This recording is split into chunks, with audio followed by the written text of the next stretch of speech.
Hello everyone, welcome to exam bee student. मेरा name is Kailash Tiwari. So दोस्तों, finally IBPS AFO का result out हो चुका है।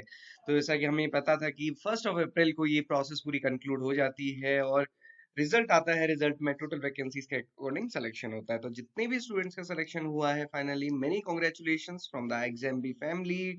बहुत बहुत बधाइयां आप सभी को। और जिनका किसी भी रीजन से नहीं हुआ है, आपको बहुत सारी चीजें समझने की जरूरत है, बट एक दो चीजें आप ये समझ ही सकते हैं कि देखिए, जो होता है वो ईश्वर की इच्छा से होता है।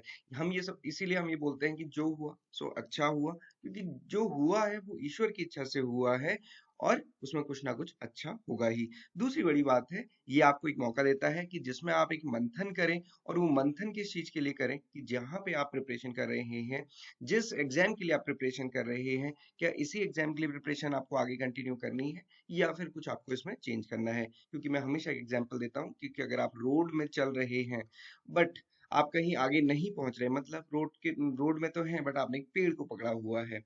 अब आप उस जब पेड़ को छोड़ेंगे तभी आप आगे बढ़ पाएंगे। तो ये सिंपल सी बात है, और तभी कहीं पहुंचेंगे।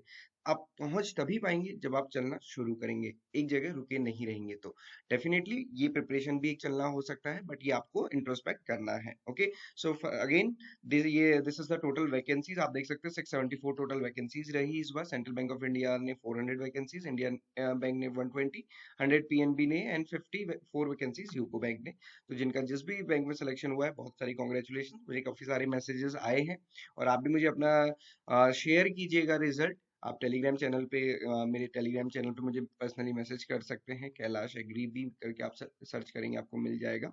एंड देन मैंने कल भी आपसे कहा था कि ये एक स्पेशल बर्थडे गिफ्ट होगा, और कई सारे बच्चों ने उसी टोन में वो मैसेज लिख के भी भेजा है। So again many congratulations. और जितने भी स्टूडेंट्स का नहीं हुआ है, टेंशन नहीं लेनी है। समझना है कि इस नॉलेज को कैसे आगे यूटिलाइज करना है। जो मैक्सिमम स्कोर रहा वो 78.27 रहा, और जो कट ऑफ रही वो 66.67 रही। लास्ट ईयर से थोड़ी सी ज्यादा है। टोटल ओवरऑल वेरिएशन देखेंगे मार्क्स में तो लगभग 12 नंबर का वेरिएशन रहा है। अगेन ये देखा जा सकता है कि जो कट ऑफ थी उससे थोड़ा सा ज्यादा मार्क्स पे सिलेक्शन हुआ है। डेफिनेटली वो हमेशा होता ही है, बट अगेन उसमें भी काफी वेरिएशन है, क्योंकि कई स्टूडेंट्स का 40 मार्क्स के ऊपर में भी सिलेक्शन नहीं हुआ है और कई स्टूडेंट्स का 35 से ऊपर मार्क्स में भी सिलेक्शन हुआ है। तो अगेन ये बहुत बड़ा वेरिएशन रहता है, कैटेगरी वगैरह सारी चीजें मैटर करती हैं। तो इसलिए कोई बहुत कंक्रीट इसमें एक्सप्लेनेशन नहीं निकलता है। हालांकि कट ऑफ एनालिसिस मैं आपके लिए डिफरेंट वीडियो में करूंगा। सो अगेन उन स्टूडेंट्स के लिए जिनका सिलेक्शन नहीं हुआ किसी भी रीजन से, सो आप ये हमेशा ये याद रखिए, आप हारे नहीं, आप जीते हैं। आपको अपना प्रयास कायम रखना है, समझना है, इंट्रोस्पेक्ट करना है कि क्या गलती हुई है। देखिए, सिंपल सी बात समझिए, हेनरी फोर्ड फाइनल सक्सेस अगर उनको नहीं मिल पाती, अगर वो हर एक फेलियर से ये नहीं समझते कि गड़बड़ कहाँ हुई है, सेम चीज नहीं रिपीट करना है। सबसे पहले ये समझना है, failure is simply the opportunity to begin again, but this time more intelligently.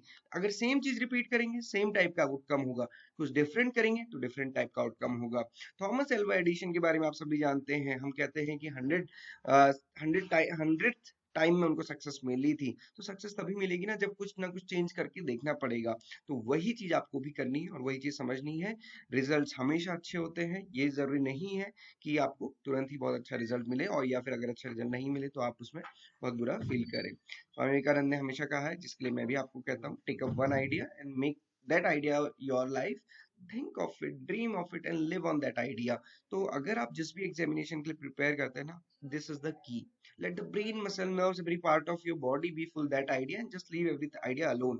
This is the way of success. तो ये एक बहुत इंपॉर्टेंट चीज है, याद रखिएगा। और इस पे फोकस करते हुए अपनी आगे प्रिपरेशन करनी है। सक्सेस के बारे में सोचिए, प्लान बनाइए, और फिर आपको डेफिनेटली सक्सेस मिलेगी। जिन स्टूडेंट्स का एफओ में सिलेक्शन हुआ है, डेफिनेटली वो भी आगे चल के प्रिपरेशन करेंगे। यही चीजें आपको भी ध्यान रखनी है। So this is all for today. Again many congratulation and thank you student for sharing your result. और जिन्होंने भी मुझे ये लिखा कि सर ये रिजल्ट आपके बर्थडे गिफ्ट है, मैं रियली बहुत थैंकफुल हूँ उन स्टूडेंट्स के लिए। एंड जिनका नहीं हुआ है, आपको उसमें पॉजिटिव रह के पॉजिटिविटी ढूंढनी है। This is all for today. Thank you everyone and have a great day.